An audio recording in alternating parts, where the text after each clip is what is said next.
Here she comes, I think. Yeah.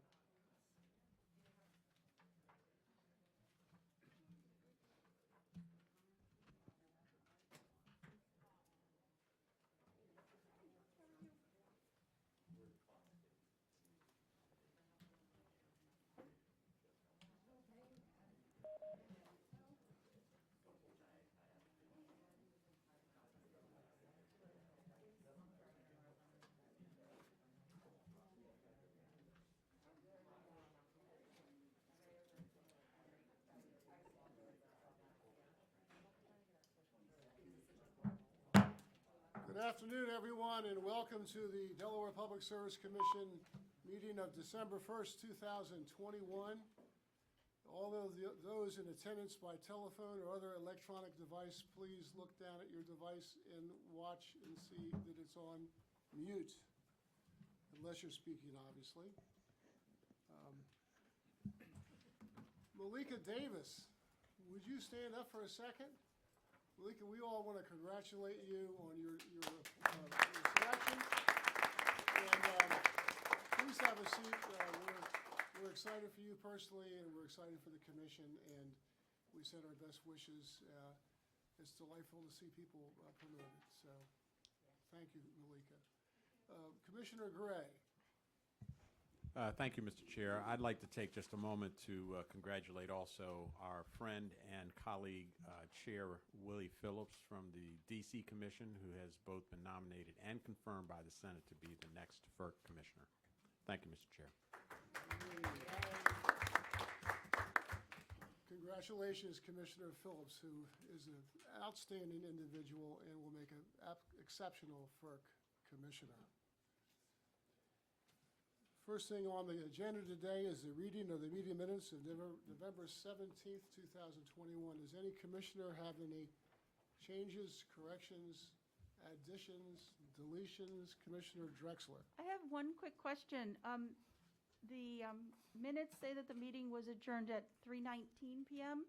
I think it was longer than that. I think it may have been 4:19. Does anybody? I thought it went into the night. I thought it was 8:19. It felt like 5:19, but I think it was 4:19. Maybe that wasn't the actual time I was feeling it. We took Okay. our break at 3:30. Yeah. Well, why don't you make a motion with that amendment? To make that correction and motion to approve the minutes otherwise as presented. I second. Is there any discussion on the motion? Hearing none, all those in favor signify by saying aye. Aye. Please note this is the first time all five of us have been together since the pandemic started. Consent agenda. Is there any item on the consent agenda that any commissioner wishes to be placed on the regular agenda? Commissioner Conaway. Move that we adopt the consent agenda as presented. I second it. Is there any discussion on the motion to approve the consent agenda? Hearing none, all those in favor signify by saying aye. Aye. Are there any opposed? Any abstentions? The motion carries. We have a strange man standing outside the door, and he's signaling to Commissioner Conaway. I don't know what that means. Okay, the first thing on the regular agenda is in the matter of the application of Chesapeake Utilities Corporation for approval of its environmental rider rate.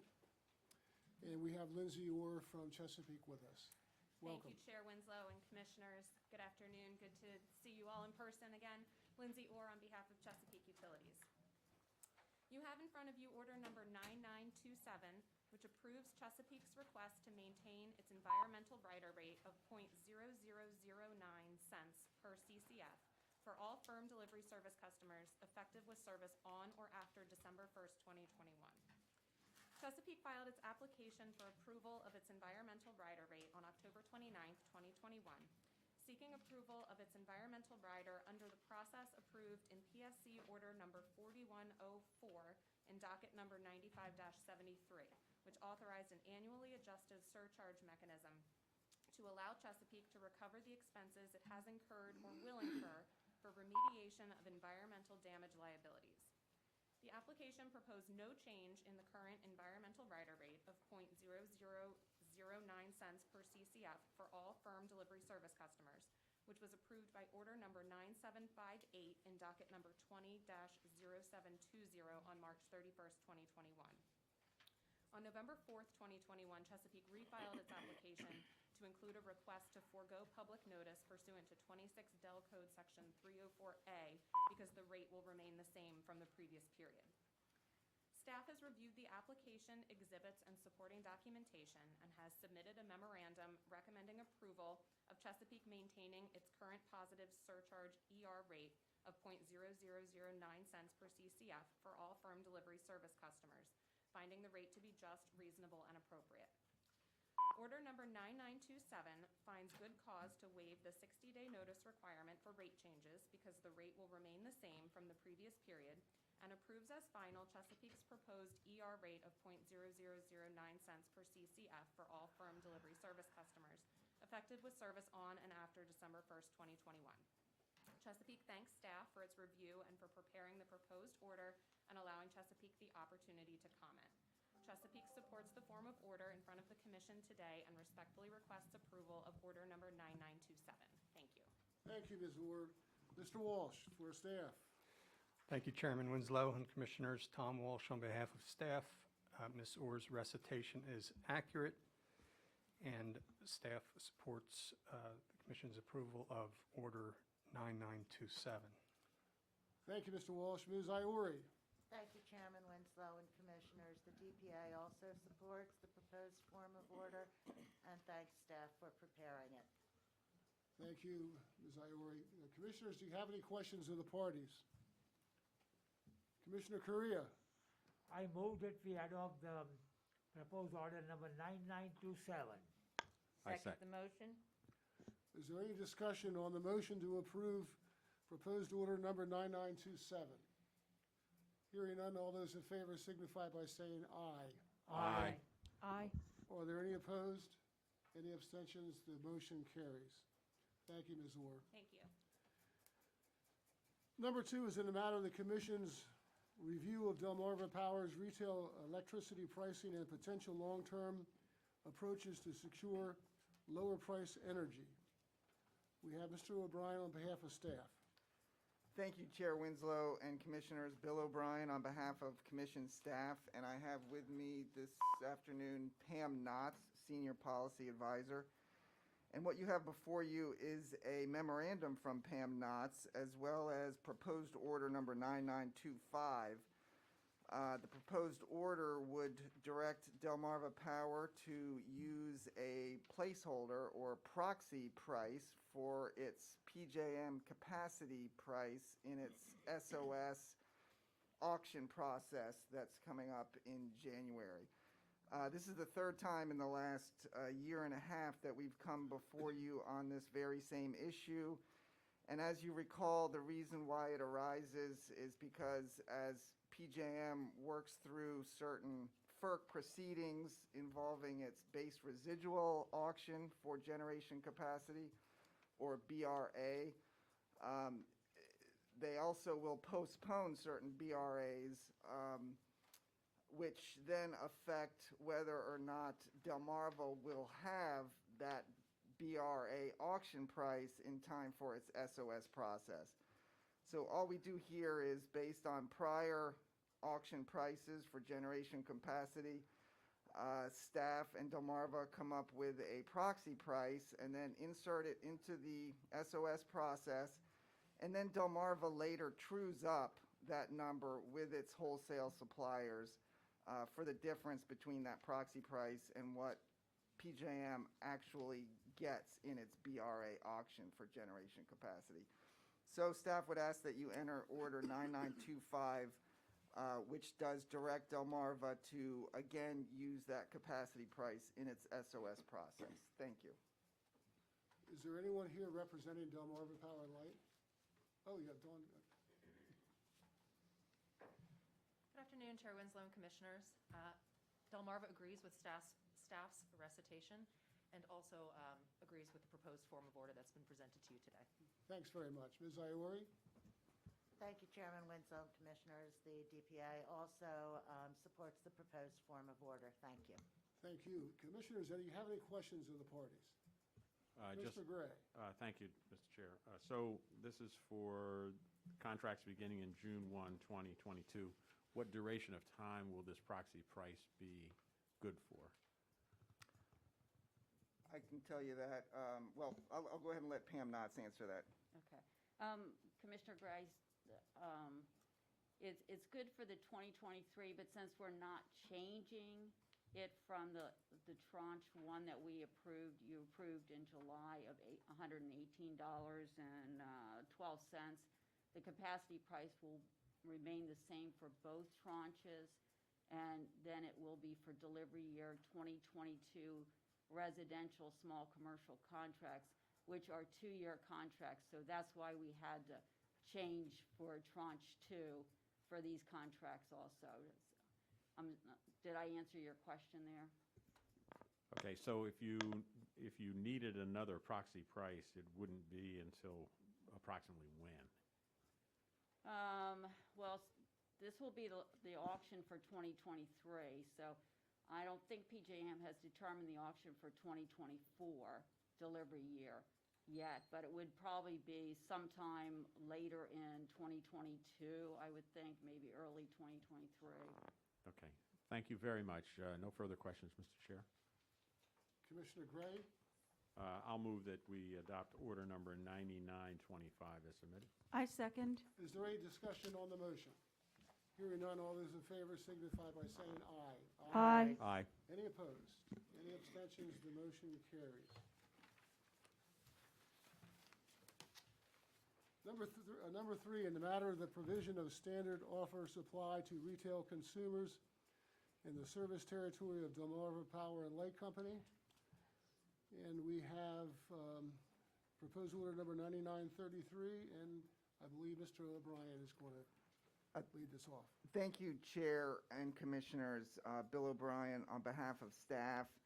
And staff would ask that the commission tables this item until its next meeting, which is currently scheduled for December 22nd. The settling parties have come to an agreement on a global settlement agreement regarding Delmarva's SOS process, and in particular, its methodology for calculating the reasonable allowance for retail margin. But one of the earlier settlement agreements that are being that is going to be covered in this new settlement agreement had as a settling party Delaware Energy Users Group, and we have not gotten sign-off yet from that group. So we're just asking to table this to the next meeting.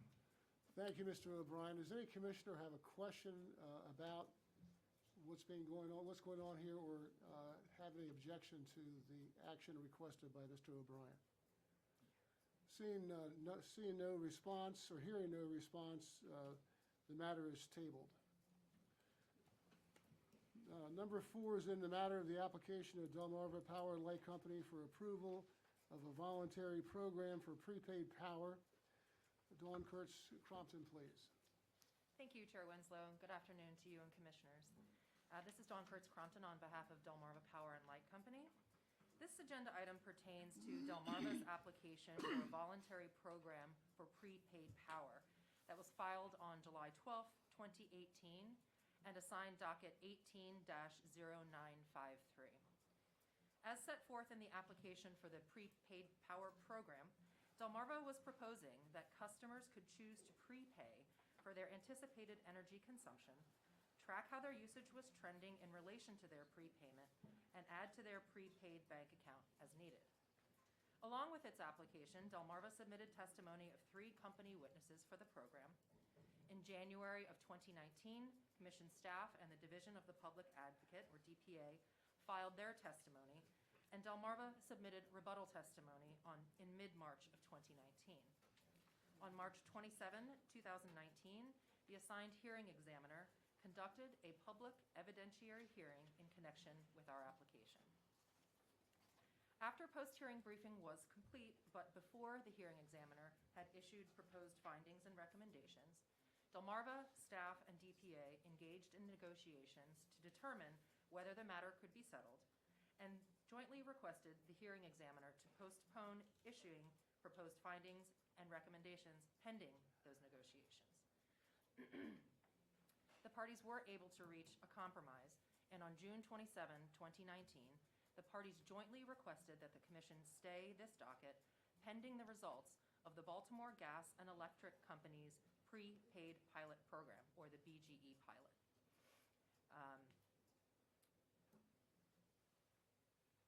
We asked that this docket be stayed pending the results of the BGE pilot being disseminated, or Pepco or Delmarva filing an application for such a program in the state of Maryland. The parties believed that the BGE pilot would provide information on the results of the program as filed in Maryland, and whether any lessons could be learned from the project in Maryland and incorporated into evaluation and decision-making with respect to whether to proceed in Delaware.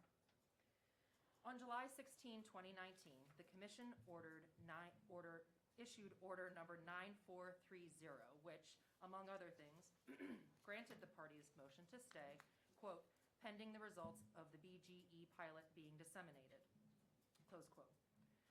On June 1, 2021, BGE published the results of its pilot, and filed an errata on June 23, 2021.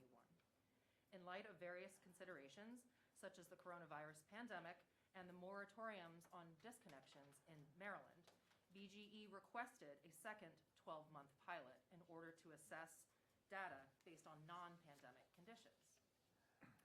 On July 15, 2021, Delmarva provided staff and DPA with the BGE pilot results. Those results have also been uploaded to Delafile. The pilot results indicated, among other things, that prior to the pandemic, BGE had only recruited 527 participants against their goal of 1,000 participants. As such, BGE asked the Maryland Commission if it could continue the pilot program with a second cohort of participants. On July 26, 2021, the parties in Delaware informally discussed the BGE pilot results, and at that time, Delmarva advised that, based on the extension of the BGE pilot and other changed circumstances, it was considering withdrawing its application here in Delaware. At that time, neither staff nor DPA expressed any opposition to Delmarva's potential withdrawal. On September 9, 2021, the Maryland Public Service Commission considered and then subsequently denied BGE's request for a second 12-month period, citing that the conditions of the pandemic had not sufficiently been alleviated. The Maryland Commission therefore suspended the BGE prepaid pilot program indefinitely. That ruling is set forth in Maryland Order 89961 in case number 9453, and that order is dated October 8, 2021. It is my understanding that BGE may refile in the future when COVID-19 is more controlled and health and financial circumstances have been stabilized. On September 29, 2021, Delmarva filed its letter seeking to withdraw its application for the prepaid power program, which sets forth some of the background I have reviewed with you today. That letter has been provided to you in connection with your agenda materials. Order number 9934 has also been presented to you today, and as noted in the final whereas clause of that order, neither staff nor DPA oppose the company's withdrawal of its application or the closing of this docket. Delmarva would like to take this opportunity to thank both staff and DPA for their work in connection with this docket and for their input during the discussions about withdrawing the program. For all the foregoing reasons, Delmarva respectfully requests that the Commission grant its request to withdraw the prepaid power program application and close the docket as set forth in Order 9934. Thank you. Thank you. Mr. Walsh? Thank you, Chairman Winslow and Commissioners. Tom Walsh on behalf of staff. Ms. Gertz-Crompton's recitation was thorough. I have nothing to add to that. On behalf of staff, we have reviewed proposed Order 9934 and request Commission's favorable consideration of that order. Thank you, Mr. Walsh. Ms. Iuri? Thank you, Chairman Winslow and Commissioners. The DPA supports the withdrawal of the application for the prepaid program. I will simply note that when this application was being litigated, the DPA was opposed to it. So we are happy that ratepayer money will not be spent on this program. Thank you. Thank you, Ms. Iori. Commissioners, do you have any questions of the parties? Commissioner Gray? Thank you, Mr. Chairman. Just one overall general question. I note that you benchmarked Baltimore Gas and Electric. Is there anyone else running this program that would represent alternative benchmarking comparison as to their success or lack thereof? To my knowledge, Commissioner Gray, none of the other utilities in Maryland have applied for this type of program. So it was just BGE in the state of Maryland that was running this pilot, essentially. As for jurisdictions not, closely in our close proximity, I am not aware of any other programs. But as I recited today, there have been some issues with the pilot in Maryland, which is why it's been put on hold there. Okay, thank you very much. No further questions, Mr. Chair. Commissioner Drexler? Move we adopt order number 9934 as presented. I second. Any discussion on the motion? Hearing none, all those in favor signify by saying aye. Aye. Any opposed? Any abstentions? The motion carries. Thank you, Ms. Cross-Crompton. Okay, number 5 is in the matter of the application of 5 Links Enterprises, Inc. for a certificate to provide electric supply services within the state of Delaware. Mr. O'Brien. Thank you, Chair Winslow and Commissioners. Bill O'Brien on behalf of staff. I have with me Deputy Director Malika Davis, who is here to answer questions if you have any. And what you have before you is Ms. Davis's memorandum dated November 23rd in this matter, as well as proposed order number 9935, which will revoke the electric supplier certificate of 5 Links Enterprises, Inc. As you can see from the memo and the language from the order, 5 Links has failed to file its annual report, which under our regulations is due at the end of April of each year. But more than that, 5 Links has not responded to any of staff's several attempts to contact them under the contact information we have on file, and in other ways that we have tried through their website, through their resident agent, and by telephone.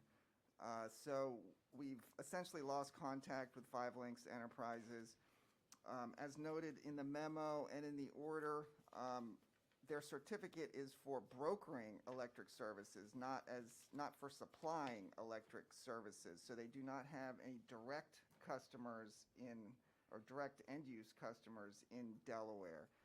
So staff's proposal is to revoke that certificate immediately on the date that this order is signed. With that, I will ask that you favorably consider proposed order 9935.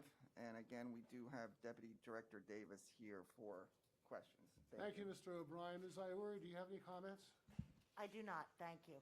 Is 5 Links represented today? There's no response to that question.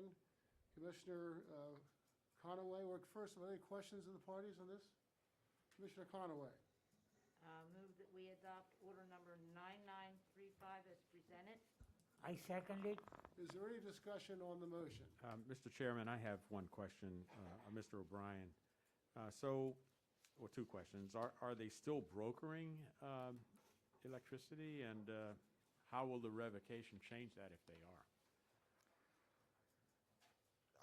Ms. Davis, you can correct me if I'm wrong, but we're not aware that they have any activity in Delaware, but I'm not sure necessarily we'd be aware if they were brokering the services since they're not dealing directly with end-use customers. That is correct. They do not list Delaware on their website as one of their territories they serve. So the revocation for me is more of a paper step. If we learn that they are, what are the steps then that would be taken? We would contact them and let them know that they are operating in violation of our regulations, because they would be operating without a electric Thank you. No further questions, Mr. Chair. Okay, all those in favor of the motion signify by saying aye. Aye. Aye. Aye. Any opposed? Any abstentions? The motion carries. Thank you, everyone. Number 6 is in the matter of provision of standard offer supply to retail consumers in the service territory of Delmarva Power and Light Company. And we have Ms. Board present for this. Good afternoon, Chairman and Commissioners. As you are aware, an RFP was issued this past summer for the Commission's technical monitoring consultant. After thorough review and staff recommendation, the Commission selected Siemens Power Technology International, or Siemens PTI, as its technical monitoring consultant at the August 25th, 2021 meeting. Siemens PTI, along with staff and Delmarva, monitored Tranche 1 of Delmarva's Standard Offer Service, or SOS, which was conducted on Monday, November 29th, 2021. Amit Gohil is representing Siemens PTI and on the line to present the auction results to the Commission. Mr. Gohil is a director in Siemens PTI Group with over 20 years of experience in power and utilities sector. He leads Siemens PTI's portfolio optimization advisory practice, and in this capacity, he helps gas and power utilities manage their supply portfolios, commodity risk exposures, and make sound procurement decisions. He has also served as the market monitor for other PJM utilities as they procure full requirement supply for their SOS load requirements. At the end of the public presentation, should you wish to review the actual bid results, the Commission can vote to go into executive session for a confidential presentation. The presentation that we have today, we're going to pass out a hard copy to those in the room. And I have Mr. Gohil, are you on the line? Yes, I'm here. Okay. We're ready to begin. Greetings, Mr. Gohil. Please proceed. All right, sounds good. Thank you. Thanks, Benny, for that introduction. Good afternoon, Chairman and Commissioners. Mr. Gohil, please speak directly into whatever microphone you have.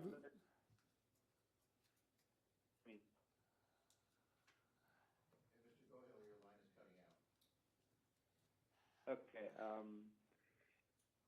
let me see.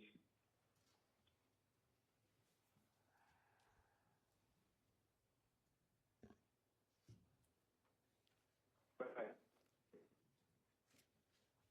Now,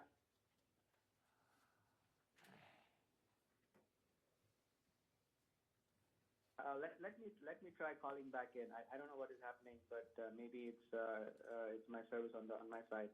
But let me try calling back in. Sorry about the technical difficulties.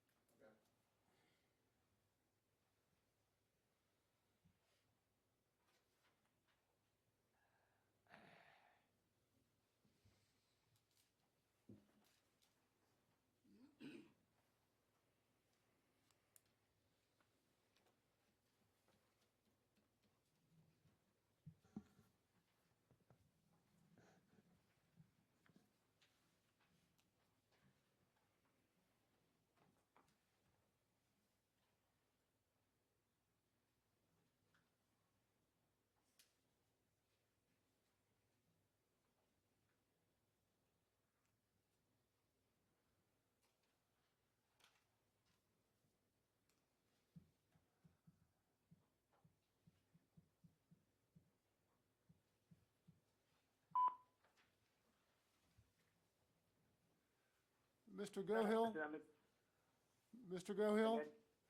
My name is Dallas Winslow, and I'm one of the commissioners here. We're listening to you in our hearing room. I think if you speak directly into the transmitter, you'll be fine. You were sounding pretty good before you cut off and called us back in, so go for it. All right, sounds good. Hopefully everyone can hear me. So good afternoon, Chairman, Commissioners, Commission staff, and everyone on the phone. I'm going to go through the presentation that you have in front of you. So what I'll do is I'll just mention the page number that I'm on, and we'll follow along that in that manner. So I'm on page 2, the agenda slide. So this is just to give you an overview of what we'll be going through in this presentation. So first of all, I'll sort of give you a summary of our monitoring activities, and then followed by our role, Siemens PTI's role as the technical monitor here, technical consultant in the monitoring role. Then we'll go over some overview of the auctions, the level of participation, bid activity, followed by a markets assessment. Now, in the markets assessment, we'll look at the gas markets first, because they affect the power markets. And so we'll start off with the gas market, then we'll look at the PJM power markets forward outlook, followed by the current capacity market. Then we'll have our final conclusion recommendations. So now I'm on page 3. So this is an overview of of all our activities that we've done so far. If you were to compare the energy markets of today versus how they were last year, or in the last few years for that matter, you'll find that natural gas prices as well as power prices are at quite elevated levels currently, and they have been so for the past few months. And there has been some volatility in the market, but the conditions were not so adverse that it would merit a delay in the auction. So the auctions were held according to schedule. And before the auction started, Siemens PTI, we did an independent view of the markets and came up with some opening prices based on the market conditions. And NLX also did the same. And we concurred with NLX and set up the opening with prices that reflected the market, but also allowed greater supplier participation, so allowed enough headroom for everyone to participate. And we monitored the auction process right from the beginning until the auctions concluded, and we found that the entire auction process was conducted in a manner which was consistent with the guidelines of the RFP, of the rules and regulations. And also what we found is the level of participation from the suppliers was at a level that indicated that the process was quite competitive. And also the winning bid prices that we saw as a result of the auction indicated that the whole auction was competitive, as well as it reflected the current market conditions. So with that, I'll go to the next page, which is page 4. So this is just an overview of our role, Siemens PTI's role as the independent market monitor. So in this role, what we did was we reviewed all the tasks and materials that the Delmarva staff used to communicate with the supplier community, right? So there were certain actions that happened throughout the process leading up to the auction. The RFP was sent out to the suppliers. There was a pre-bid webinar. So we participated in all those events, and we monitored those to make sure that they occurred according to the rules set out. We also reviewed the website. So this is the NLX platform and the controls, the access controls for various bidders, as well as the Delmarva staff, as well as NLX, Siemens PTI, and the commission staff. And we ensured that that the bidders had a certain level of access, that they could only see their own bids or the lowest bids. And so did the Delmarva staff. They would only be able to see the lowest bid. They were not able to see who was bidding and all that. And we did not disclose that information until the auctions concluded, and we had a time to talk to the commission staff, and once we concurred, that's when we released the information to the Delmarva staff.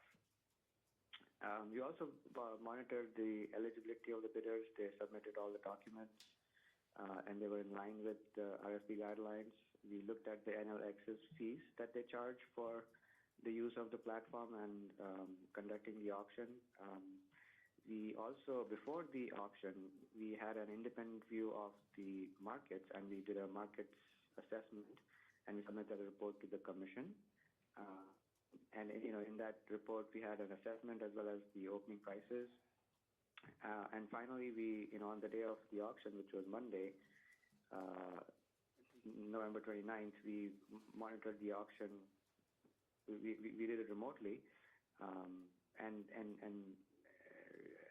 monitor all the activities, the bidder activity, and then confirm the results with the commission staff and NLX. Now we are on page 5. So this is a quick overview of the tranches, or I guess tranche 1, the various blocks that were procured by Delmarva during the tranche 1 auction that was held on Monday. So you can see there were 4 service types that were procured: residential, medium general service, large general service, and private general service. Except for the residential, all the contracts were 12-month contracts. Residential were a 24-month contract. There were 4 blocks for risky, 2 blocks for medium, and 1 each for large and general service. And as you can see here, the total megawatts that were procured in tranche 1 was around 311 megawatts. Now on page 6, this table gives you an idea of the level of participation, right? So the first line item in the table is, how many suppliers expressed interest in participating, right? So that's line 1. The second line is how many of them were actually eligible. They submitted the documents for eligibility. And finally, the last line is how many bidders actually participated in the auction. Now, if you look at the last column, which is the current year, tranche 1, 2022, and if you compare that to the previous year, last year, tranche 1 participation, we are sort of 1 less than last year, but it is still at a fairly high participation level. So 12 suppliers expressed interest in participating. 8 were eligible, and all of the eligible suppliers actually participated in the auction. Now on slide 7, on here you will see how many bids were submitted by block, right? So as we saw in the previous slides, there were 4 blocks for residential, 2 blocks for medium, and 1 each for large and primary general service. And in the table you can see that there was a fairly good participation. So there were, the last column is the current tranche 1 auction, and how many bids were submitted for each by the eligible suppliers. So based on the number of suppliers, which is your second column for the current tranche, for the current auction, and the number of bids per supplier or per block that was submitted, you can see that there's quite a robust activity. So the whole process was quite. Now I'm on slide 8. So now we are moving on to the market assessment part of the presentation. So as I said before, we conducted the auction, we submitted a market assessment, and the goal of this was to identify any adverse market conditions, right? If there was too much volatility in the market or something structurally was changing that would warrant postponing the tranche 1 options. The other objective was to make sure that the opening prices, to establish those opening prices, and they were at a level which would encourage participation. And then, to also review NLX's estimate and that the actual range of winning prices was in line with the market. So based on our independent view and assessment, we found that there was really no market conditions that would warrant postponing the tranche 1 auction, so they did continue as planned. Now we'll move on to the next page, which is page 9. I'll start with the gas market forward outlook, and then we'll look at the power market in a minute. the first chart that you see, this is the left-hand side. In that chart, what I show are the NYMEX. NYMEX is the exchange where commodities are traded. It's owned by the CME Group now.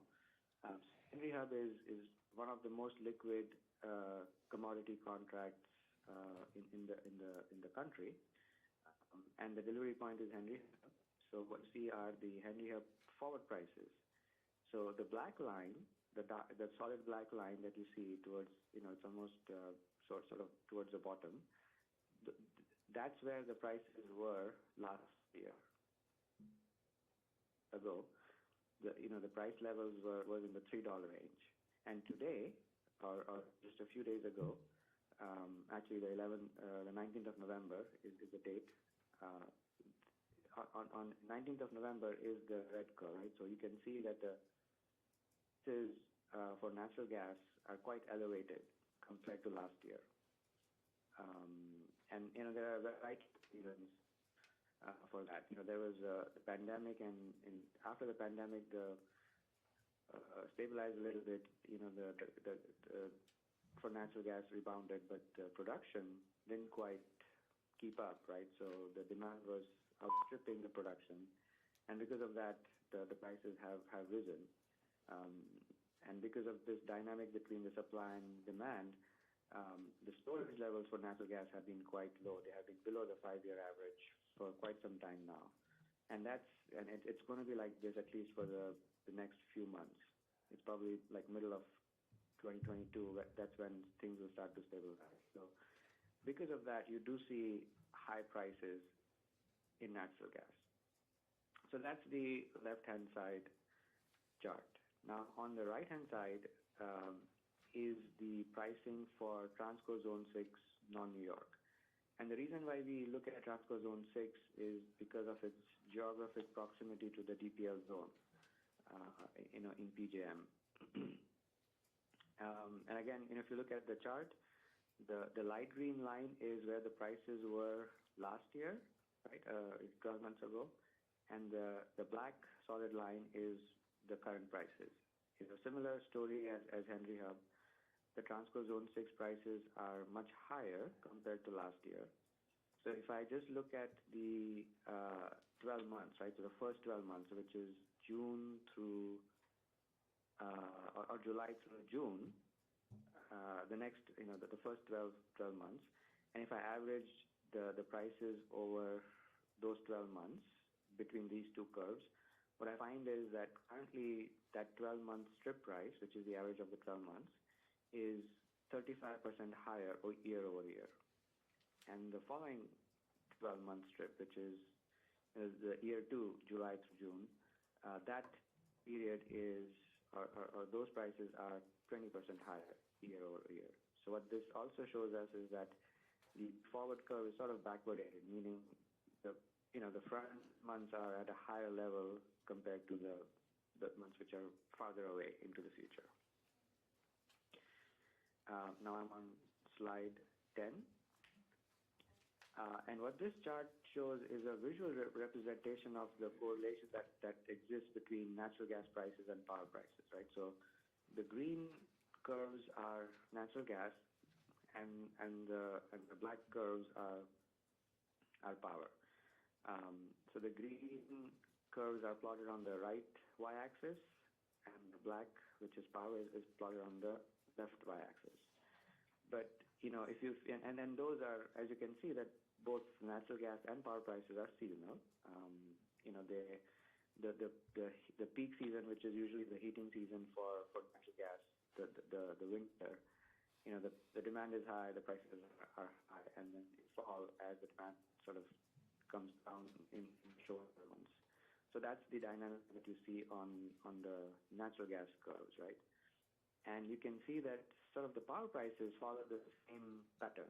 So this is a nice visual representation which shows you that the natural gas prices and power prices are correlated to each other. And to a large extent, the natural gas pricing does drive the power pricing in PJM, because the natural gas generators tend to be on the margin. That determines the locational margin prices, which are the hourly prices for power.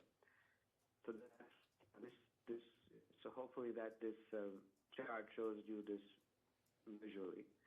So what this shows us is the solid green line, which is the current Transco Zone 6 prices, and the solid black line, which is the power prices in the DPL zone. They are sort of fall up and down in tandem, right? So almost it's like the gas prices, when they rise, they push the power prices up, and then when they fall, they pull them down. So this is just to show you the relationship between the two markets. Now let's look at the power prices, right? So now I'm on slide 11. So I'm looking at the forward prices for power in the deep zone in PJM. Again, as you can see, the dotted black line is where the prices were last year, 12 months ago, versus the solid line is the forward prices today. And again, you can see that the prices today are a lot higher than where they were last. So you can see that the front 12 months is 55% higher, and the next 12 months is 40%. So because of this dynamic, the current auction prices were high if you compare them to. This follows what we saw in the natural gas markets. It's a similar dynamic that the high gas prices will lead to high power prices. So hopefully this kind of describes the current market conditions in the natural gas and the PJM power market. Now let's look at the capacity market, because that also affects the final pricing, the final winning prices that we see. So here, we've shown you 3 different years, right? So in the November 19 auction is the first column. Last year, that is November 20 auction, and then this year, which is the last column in the table. And if you just look at the numbers, the capacity prices have decreased over time. So in the November 19 auction, the capacity prices for the DPL zone were sort of in the high range, right? So $175, $160 a megawatt day. They came down a little bit in the last auction. And finally, in this auction, the June 2022 through May 2023 delivery auction that was just held earlier this year, the pricing was lower. The base residual auction cleared at $97.75 a megawatt day. And then the next period, the June 23 to May 24, that auction hasn't been held yet.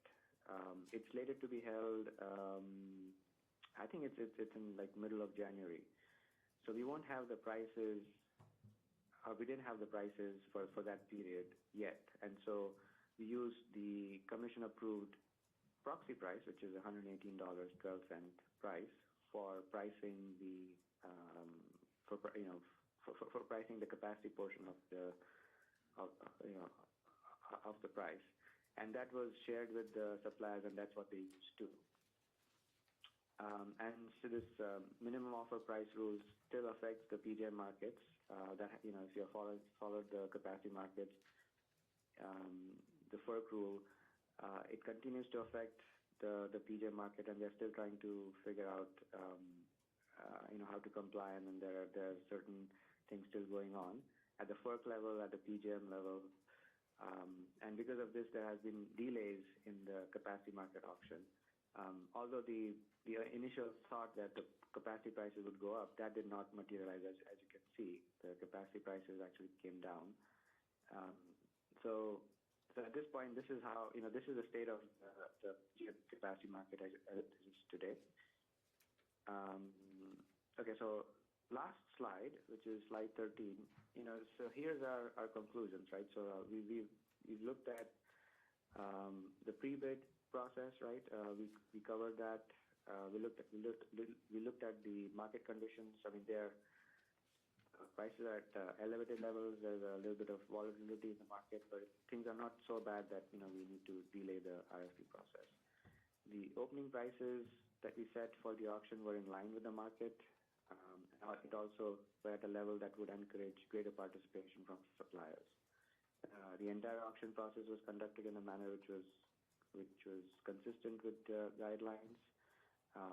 The actual auction that was run on NLX was well run and had a good level of participation from the suppliers that led to a quite competitive outcome. And you can see that the winning bid prices that we got, they were quite in line with the current market conditions and indicated a competitive auction process. So in our role as a technical consultant, as a market monitor, we do recommend approving the winning bids. So that concludes my presentation. Thank you. Thank you so much, Mr. Gohill. Well done. Commissioners, do you have any questions of Mr. Gohill?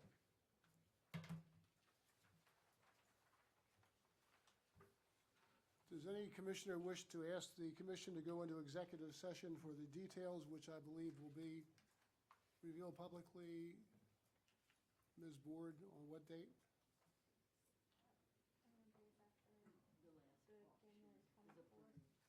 So it's 21 days after the last auction is approved, which that auction is, I do not have my calendar in front of me, but I believe it is January 24th with the commission meeting on the 26th. So it would be 21 days after January 26th before any bid prices could be released to the public. Commissioner Gray. The base residual will be held on January 25th, according to slide 12, if that's the same auction you're discussing. No? No, the tranche 2 Oh, okay. auction is what I'm referring to. Okay. The only comment I would have, Mr. Chairman, I do not propose an executive session. I think that the presentation was well presented virtually. Thank you very much to Mr. Gohill for his first go-round with the commission. I think it went really well. Thank you. Commissioner Correa. I don't have any questions, but I move that we adopt the report for tranche 1. Second the motion? Is there any discussion on the motion to approve the auction results? Hearing none, all those in favor signify by saying aye. Aye. Aye. Are there any in opposition? Any abstentions? The motion carries. Ms. Ward, thank you so much, you and Ms. Knotts, for all your work. Thank you, Mr. Gohill, again. All right, thank you. Yes, sir. I believe that next thing on the agenda is the hearing schedule, and we have one matter on the hearing schedule, and that is in the matter of the provision of renewable energy portfolio standards compliance charge to retail customers in the service territory of Delmarva Power and Light Company. Ms. Dawn Kurtz-Crompton. Yes, thank you again, Chair Winslow and Commissioners. Dawn Kurtz-Crompton, appearing on behalf of Delmarva Power and Light Company. This is Delmarva's annual application to revise the electric tariff rates for the Renewable Portfolio Standards Charge for the period of June 1, 2021 through May 31, 2022. It is my understanding that the parties are in agreement as to proposed order number 9926. Delmarva thanks the other parties for their efforts in this docket, excuse me, and thanks staff for preparing the proposed order and staff memo, and for allowing Delmarva the opportunity to comment. To get the housekeeping out of the way, I would like to address the exhibit log, which I have copies of here, should the commission be interested in taking a look. It includes 4 exhibits. The first is Delmarva's application. The second includes affidavits of publication of the public notice for the proposed tariff rates as filed by Delmarva. And Exhibit 3 includes affidavits of publication of the public notice for this hearing as filed by staff. And Exhibit 4 is the staff memo for this docket dated November 8, 2021. The parties have conferred, and I'm authorized to represent that we stipulate to the admission of the exhibits set forth on this log. And the exhibits are admitted without objection. Thank you, Your Honor. Delmarva does have one witness to present today, Mr. Robert Cohen, that will be providing testimony. May he please be sworn in? Please raise your right hand. Do you swear that the testimony Yes, I do. Thank you. Can you please state your name for the record? Robert J. Cohan, spelled C-O-A-N. And Mr. Cohen, by whom are you employed? PHI Service Company, primarily on behalf of Delmarva Power. My business address is 500 North Wakefield Drive, Newark, Delaware, 19702. And in what capacity are you employed by PHI Service Company? As a senior rate analyst. Can you please tell the commission how long you've been in this position? 9 years in this specific position, but I have been with the family of companies for over 40 years, doing mostly utility accounting. And what is your educational background, Mr. Cohen? I hold a Bachelor of Science in Accounting from the University of Delaware. And were you involved in the preparation of the filing in this docket that was submitted to the commission on March 26, 2021? Yes, I am primarily responsible for this filing. Can you briefly explain the purpose of this filing? The purpose of this filing is to revise electric tariff rates for the Renewable Portfolio Standards, or RPS, charge for the period of June 1, 2021 to May 31, 2022.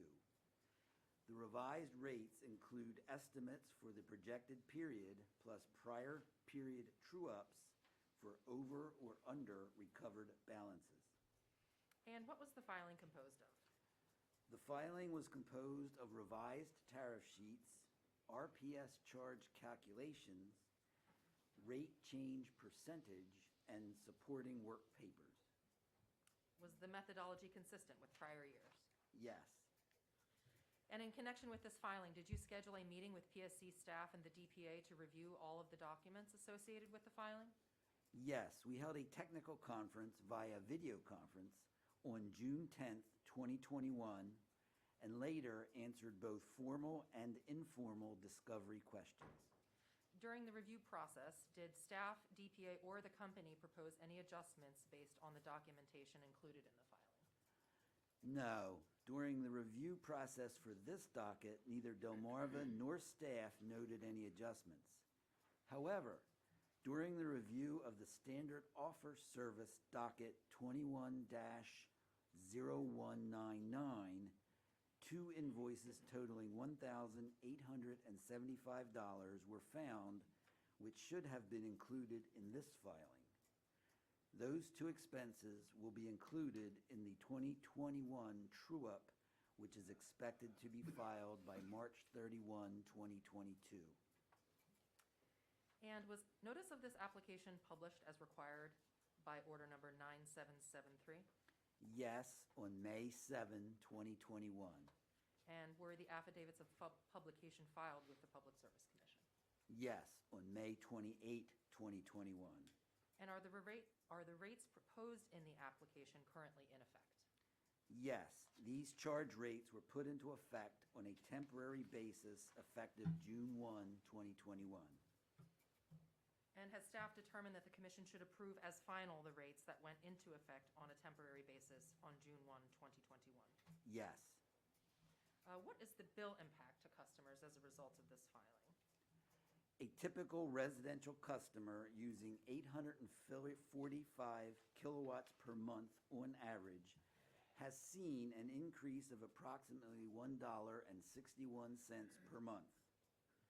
To be clear, should the commission elect to enter proposed order 9926, the rates currently in effect will not change and will not increase any further.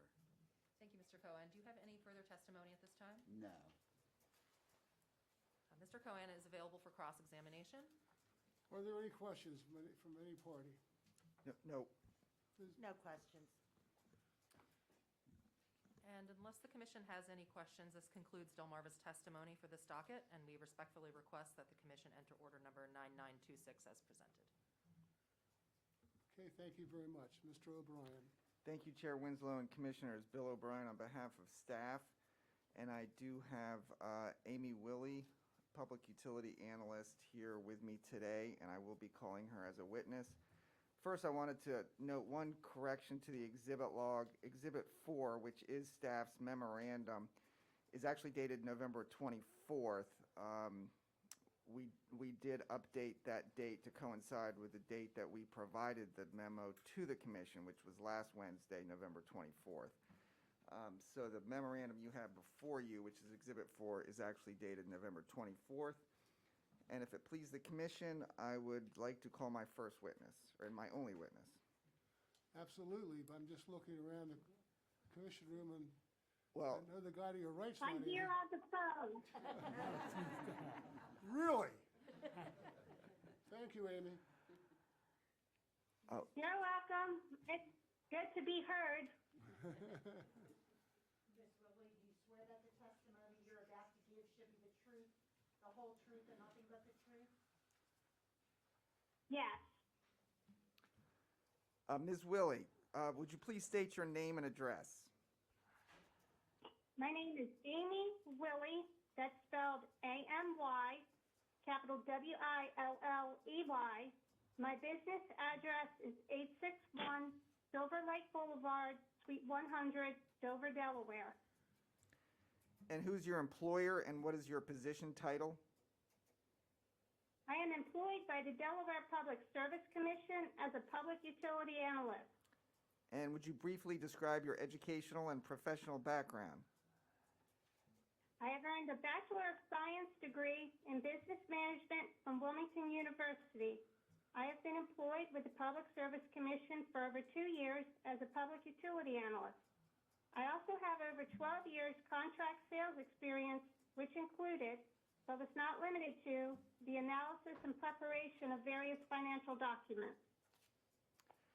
And what was your role in this proceeding? I was the case manager for this docket filing. And can you please describe what this proceeding is about? On March 26, 2021, Delmarva filed the application for approval of the 2021 RPS rate charge. According to the company's tariffs, the rate went from .004790 per kilowatt hour to .006693 kilowatt hours, an increase of approximately 40%. As Delmarva explained at our June 10, 2021 technical conference, the 40% increase is due to the increase in the annual RPS compliance requirement, the fact that Delmarva's uncollectibles tripled for the 2020-2021 compliance year, and there was an increase of 15% from Delmarva's forecasted procurement costs.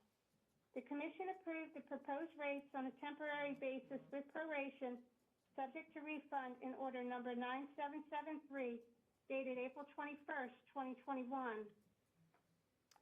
And based on the public notice in this proceeding, did you receive any public comments pertaining to this application?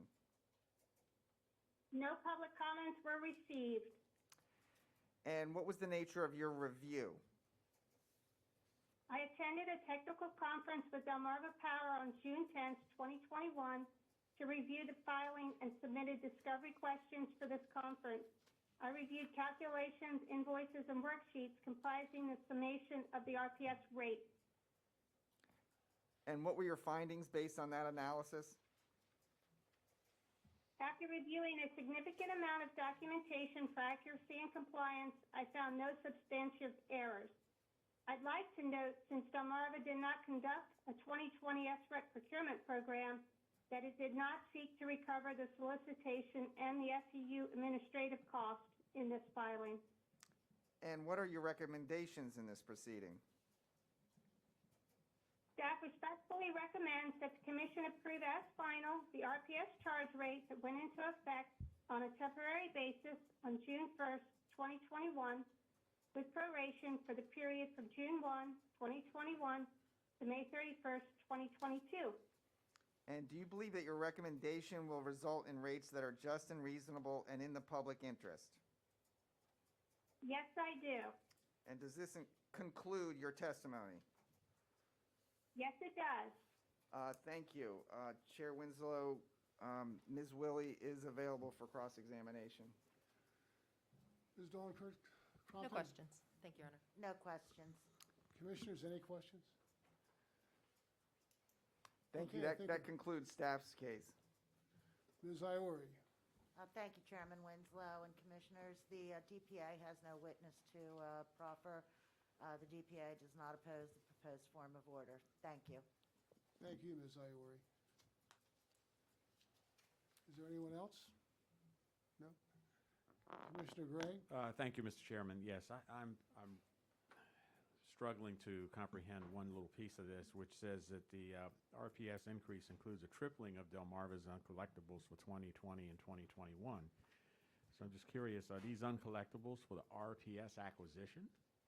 And if not, then why are uncollectibles being collected via increases in the RPS charges? For me, that's a little confusing. Maybe someone else around the table can help me get my brain around that. These would be uncollectibles from customer, rates that were, or RPS charges that were placed on customers' bills, that each month the company goes through two analyses. One, we look at what dollars were actually written off, which bills are past due more than, I don't know the exact procedure, but it takes several months before they can actually be written off, after they're past due. So we look at those. We also look at formulas based on models that say when we issue a bill to a customer or a monthly set of bills to customers, they look and they say, okay, based on recent historical, what's happened actually, each of these customer classes are likely to have X, Y, or Z uncollectibles, and all of that takes into account the economy, things like pandemics, that kind of stuff. So in general, the 2020 uncollectible experience of, how many defaults, or not even defaults, if they weren't defaulted, and yet because of COVID, and yet we know we're never going to collect that money, it would still be counted as an uncollectible in the model. Okay, so I think you've allayed some of my concern, because I think early in your response you said that these are uncollected RPS charges from customers. It's not your full portfolio of uncollectibles that gets rolled into the RPS for collection. Full portfolio means beyond the RPS charges, customers aren't paying you for their bills, so now you're collecting them through RPS. That was my first interpretation. This would be strictly associated with, we charged approximately, and this is a real approximately number, in the $30 million range to customers, and about 300 were determined for RPS solely. For RPS, yes, that's the key. And we determined that about 300,000 of that 30-some million will be eventually uncollectible. Okay, that clearly helps me gain a perspective for which I was seeking. Thank you very much. No further questions, Mr. Chair. Commissioner Drexler? Yes, I move that we adopt proposed order number 9926 as presented. I second. Is there any discussion on the motion? Hearing none, all those in favor signify by saying aye. Aye. Is there anyone opposed or any abstentions? The motion carries. Mr. Cohen and Ms. Wiley, thank you so much. Appreciate it. Thank you, everyone. Thank you. That's the last item on the hearing schedule. We next have public comment. Mr. Moore, I see you've been here attentive all afternoon. Do you have any public comment you'd like to make? No, I'm doing with Drew today. Drew and I are tag team. I understand that, but I thought maybe you had something. I do not. Okay, so once again, actually, last week, we had a nice briefing by Ms. Iori on the Supreme Court case. That was a nice addition to the discussion. So I think this week we have Mr. Slater to provide the same sort of illumination and education. So, Mr. Slater, thank you. Proceed. Thank you, Chair Winslow and Commissioners. Today we're going to talk about the Energize Delaware Empowerment Grant. And so before I begin, I'm going to hand it over to Glenn in a second. But before I begin, I just want to thank all of the committee. Staff was extremely helpful throughout the committee process. And a special recognition to Jim Purcell and Cassandra Rodriguez, the grant manager and the assistant grant manager. they had a lot of work to go through and a lot of applications to process before they got to us. And so I'll start with that, and I will turn it over to Glenn. Thanks, Drew. Commissioner, Glenn Moore, Junior Analyst, Public Advocate's Office. I'm here. I'm here with Drew, and as Drew will talked about, and maybe a little bit later, a good news story. As you see in the background, many years ago, as part of the merger agreement, there was a plan to distribute $4 million to benefit Delmarva's low-income customers with new energy efficiency programs. And we have been working on this for many years. Drew will cover what those programs looks like in just a minute, but let me continue with the overview. In 2018, the Energy Efficiency Advisory Council unanimously approved the low-income distribution plan. That plan took a lot of work to determine how were we going to distribute those dollars, how were we going to get folks to do energy efficiency programs for our most needed customers, and use those settlement funds. And we created a plan to distribute those dollars. Thereafter, Delmarva Power established an RFP to select a grant manager, and that grant manager was a sustainable energy utility. Ooh, sorry. And that group has done an outstanding job. Jim Purcell, who Drew has mentioned, has really guided the entire process to get us probably 15 to 20 grants from organizations to create very innovative programs across the entire state.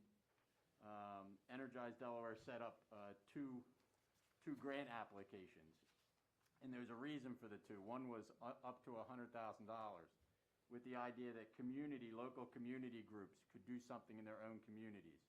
We also have one that was up to $1 million for larger organizations, profit or nonprofit organizations, to create larger energy efficiency programs. Drew will go ahead and give you that list. It was a group that was the staff, the advocate, Delmarva, the Sustainable Energy Utility, and Drew will probably mention others. What Drew probably won't mention is Drew volunteered to be the lead of the grant committee. Again, we've evaluated probably between 15 and 20 grants. Drew led us through that. I was on the committee with Drew, and we had unanimous consent on every grant that we presented. It was a lot of work. It was well done. And I'm going to turn it over to Drew to talk about some of the programs that came out of this process. Thank you, Glenn. So I'm not going to read through all of them, but I'm happy to answer any questions. I'm going to highlight several, though, nearly all of them. And I'll start with the refrigerator replacement program. So Habitat for Humanity of Newcastle County came forward with a grant. They were awarded $500,000 to do a statewide refrigerator replacement program at their restores. This is really unique because Habitat for Humanity of Newcastle County and then Kent County and Sussex County are, while they fall under the Habitat umbrella, are all unique and have their own grants and actually compete against each other. So it was really a great collaboration for all three of them to come together. There was a second grant, a reapplication, and so in total they were awarded $800,000 to do a refrigerator replacement program. In addition, ARCA Recycling came forward and for a refrigerator replacement program primarily in Kent and Sussex County, and they were awarded $500,000. So the refrigerator recycling received $1.3 million in total. So that was a great program. The Kingswood Community Center came forward with an education program specifically for the Riverside community. That was great because education starts on the community level. You know, it's not a top-down approach; it's a bottom-up approach. And to have them do education in the Riverside community was just a great example of that. And then the Wilmington Senior Center came forward with replacing their HVAC system. So the Wilmington Senior Center has low-income senior housing, so that the HVAC systems were replaced there. And through the second round the Delaware Interfaith Power and Light Company organization had a Windows of Hope program, which put in window frames and insulation for windows. And part of that in the second tranche was for the Wilmington Senior Center. You also had low moderate income HVAC rebates, including heat pump replacements. You have, and probably the most exciting program that was really just something we hadn't thought of is the skirting program that started in Sussex County and now expands to Kent and Sussex County. And it was for manufactured homes. So manufactured homes have very thin skirting around the outside. And this was to insulate those. And we've seen several testimonials about how impactful that has been to their energy, to keep animals from underneath. It has really been a terrific program. So they received almost $760,000 to do about 120 homes. And then lastly, all of this and the great work of the committee has led to the Energy Equity Fund, which is kind of the next step to go even beyond what we've done here through the Exelon merger commitment, to really look at other resources that could be available and funding for opportunities that may not have been funded through this grant program. And so with that, unless Glenn has anything to add, we're happy to address any questions you may have. No, I agree. The skirting program was a fascinating and a quality program. We love seeing it and love the outcome. So thank you, Drew. Thank you. Commissioner Gray? Yes, thank you. Great work. Is the $4 million basically the agreement amount that came with the merger for deployment in the community? Yes. Yes. Okay. Does this represent the consumption of all of the total dollar amount? Or is there more, like, still to be dispersed? No, this was the total amount. It hasn't all been given out yet. These projects are underway, but it has all been granted to these organizations. So this will complete it. As Drew talked about, the Sustainable Energy Utility is putting additional funds in to continue the work. It wouldn't be under the auspice of the merger money, but this would complete the $4 million from the merger. Okay, and the SEU is kind of centric to administering all of these programs as well as their own, yes? Great. Well, thank you very much. We appreciate that follow-up and the presentation, and hopefully some of this will be sustained from other sources in the future. Thank you, Mr. Chair. No further comments. I really like the skirting program. It's very intriguing. Regarding the refrigerator program, you talk about a qualifying Delmarva customer. Would that be a homeowner exclusively, or could a landlord apply to replace a refrigerator in a rental unit that would be rented by a low-income customer? You want to take that? No, you can have it. Okay. So it could be a landlord. There may be other qualifications, like we're not going to want to replace something and then have you increase the rent, obviously, because that's counterintuitive. So it could be a landlord for a renter as well. There was the last page that Drew put together. We were very conscious about, the communities we serve. So the last page, we were focused across the entire state. You'll see the last page, we were pretty successful in spreading that money throughout all three counties, not just one. Some of the programs were statewide, some were county, but we wanted to make sure that we shared that across all three counties, and you'll see that on the last page. Thank you all very much. Mr. Gray, I'm Yeah, sorry. Mr. Chair, Glenn, before you leave, and season's greetings to you and your family, did I see something recently about changes at PHL? That's David? Yes. Are you, if you're comfortable, maybe you can just give us the skinny brief? I can give you the skinny brief. As I think people know, we hope in late first quarter of next year to split Exelon into two publicly traded companies. The utilities, which will keep the name Exelon, and then all the generation, which will go under Constellation. With that, a couple weeks ago, there was announcements of the leadership on all of those. Chris Crane, who runs the entire organization today, will run the utilities. Down closer to home, as people know, Doug Mocourt has taken for Gary. Rodney, I can't ever pronounce his last name, has taken over from Melissa Lavinson, who runs external affairs.